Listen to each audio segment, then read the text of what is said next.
Hello friends, कैसे हैं आप सभी लोग। आई होप आप बहुत ज़्यादा अच्छे होंगे। तो आपने मेरे लास्ट व्लॉग में देखा होगा कि हम माता वैष्णो आए हुए हैं दर्शन के लिए। तो सबसे पहले हम अपना लगेज वगैरह जमा कराया।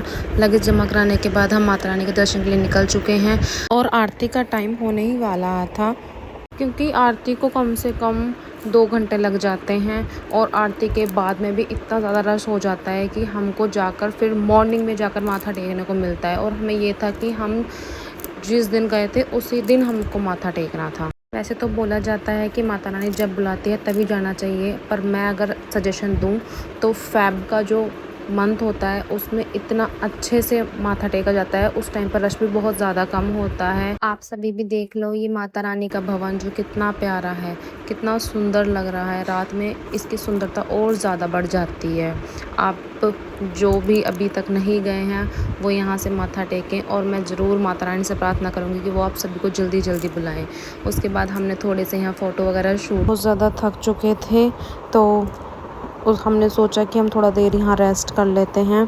पर यहाँ रुकने का जो था रूम वगैरह ऐसे कोई ऑनलाइन मिल नहीं रहे थे, तो तभी हमें किसी ने बताया कि यहाँ पर एक भवन भी है, एक धर्मशाला टाइप में, जहाँ पर रूम वगैरह मिलते। तो ये एक दुर्गा भवन था जहाँ पर रूम वगैरह की पूरी फैसिलिटीज़ है, आपको ब्लैंकेट वगैरह सब साथ में देते हैं ये लोग।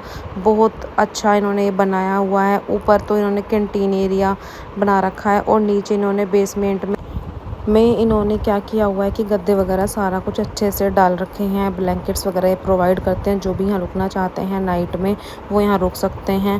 तो हमने भैरव बाबा की चढ़ाई करनी थी, इसलिए हम वहाँ पर बस 1 या 2 घंटे ही हमने रेस्ट किया। उसके बाद हमने अपनी चाय वगैरह पी और ब्रेकफास्ट वगैरह थोड़ा सा किया और हम अपने भैरव बाबा की चढ़ाई के लिए चल दिए वहाँ से।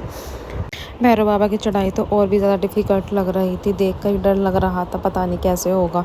ऑलरेडी इतने ज़्यादा थक चुके थे और बहुत अभी ऊपर जाना बाकी था। माता रानी का नाम ले लेकर हम ऊपर चढ़ते जा रहे थे। अभी मॉर्निंग के बजे थे, कम से कम 3 या 4 के समथिंग का टाइम हुआ था। और अभी उसके बाद भैरव बाबा की चढ़ाई करने के बाद में हमने अर्धकुंवारी पे भी जाना था, क्योंकि आते टाइम हम रास्ता भूल गए और हम सीधा भवन की तरफ ही आ गए और हम अर्धकुंवारी पर नहीं जा पाए। तो हमने ये सोचा कि पहले भवन पे जाएंगे, उसके बाद भैरव बाबा पे जाएंगे और उसके हम अर्धकुंवारी पर दर्शन करेंगे। तो हम छोटे छोटे क्लिप लेते जा रहे थे और चढ़ाई करते जा रहे थे। बहुत ज़्यादा थक चुके थे, क्योंकि हम जो ये चढ़ाई ये स्टेयर्स के थ्रू कर रहे थे। सीधी चढ़ाई चढ़ने के मुकाबले जो स्टेयर्स वाली चढ़ाई थी वो हमें ठीक लगी, क्योंकि उसमें हमको टाइम जो है वो भी कम लग रहा था। हाँ, थोड़ा था मुश्किल, नहीं चढ़ा जा रहा था, पर धीरे धीरे हम चढ़ाई कर रहे थे। और सुबह के समथिंग 6 बज चुके थे जब हम भैरव बाबा पर पहुंच गए थे। भैरव बाबा पहुंचने के बाद सबसे पहले तो हमने वहां पर दर्शन किए, क्योंकि वहां भी आरती का टाइम होने ही वाला था। और हमने बिल्कुल लास्ट में भैरव बाबा के दर्शन किए, प्रसाद वगैरह लिया। दर्शन करने के बाद में फिर हमने थोड़ा सा घूमे, क्योंकि वहाँ पर हम बहुत ज़्यादा थक चुके थे। थोड़ा हमने रेस्ट किया, थोड़ा बैठे थोड़ा टाइम के लिए।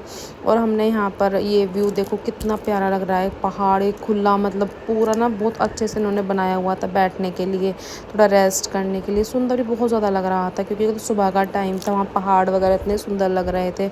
और ऊपर से ये देखो माता रानी का भवन कितना प्यारा लग रहा है। मुझे खुद यकीन नहीं हो रहा कि हम माता रानी के भवन से इतने ऊपर, मतलब इतनी जल्दी आ गए। हमको ज़्यादा टाइम नहीं लगा, हमको सिर्फ 1.5 आवर लगा, और 1.5 आवर में हम इतने जल्दी मतलब ऊपर आ गए। मुझे यकीन नहीं था, पर फिर भी चलो हमने आकर माथा भी टेक लिया। थोड़े से फ़ोटोशूट भी यहाँ पे क्लिप्स वगैरह थोड़ी सी ले ली। और धीरे धीरे देखा यहाँ पे दिन इतनी जल्दी निकल गया था, हमको पता भी नहीं लगा, बहुत जल्दी यहाँ दिन निकल गया। अब हमारा टाइम था यहाँ से जाने का, और हमें अभी अर्धकुंवारी पे भी दर्शन करने थे। तो हम बहुत जल्दी जल्दी यहाँ से मतलब चले कि चलो माथा टेक लिया, अब चलते हैं। थोड़ा टाइम ही रुका, ज़्यादा टाइम नहीं रुके हम यहाँ पर। फिर यहाँ से चलने के बाद हमने रास्ते में रुक रुक के थोड़ा सा व्यूज़ की फ़ोटोशूट वगैरह किया, अपना थोड़ा फ़ोटोशूट किया। व्यू बहुत ही प्यारा था यहाँ पे। मॉर्निंग के टाइम पे तो और ज़्यादा सुंदर यहाँ पे ये लग रहा था। और ठंड भी ज़्यादा नहीं थी, मतलब नॉर्मल था, इतनी ज़्यादा सर्दी भी नहीं बोल सकते कि हाँ बहुत ही ज़्यादा थी, नहीं थी, नॉर्मल था बिल्कुल सारा कुछ वहाँ पर। फिर हमने थोड़ी सी ये छोटी मोटी वीडियोस वगैरह शूट की, थोड़ा बहुत ही बस इंजॉयमेंट ऐसे करते करते हम जो चढ़ाई से उतर रहे थे। हाँ, बस थोड़ी परेशानी तो रही, क्योंकि चढ़ने में इतनी परेशानी नहीं हुई, बट उतरने में मुझे ज़्यादा परेशानी हो रही थी। पता नहीं क्यों मेरे को ना बहुत ज़्यादा मतलब पैर में छाले भी पड़ गए थे, पर फिर भी हम माता रानी का नाम लेकर नीचे उतर रहे थे। और यहाँ पर क्या होता है कि हम जो आए थे, हम दूसरे रास्ते से आए थे।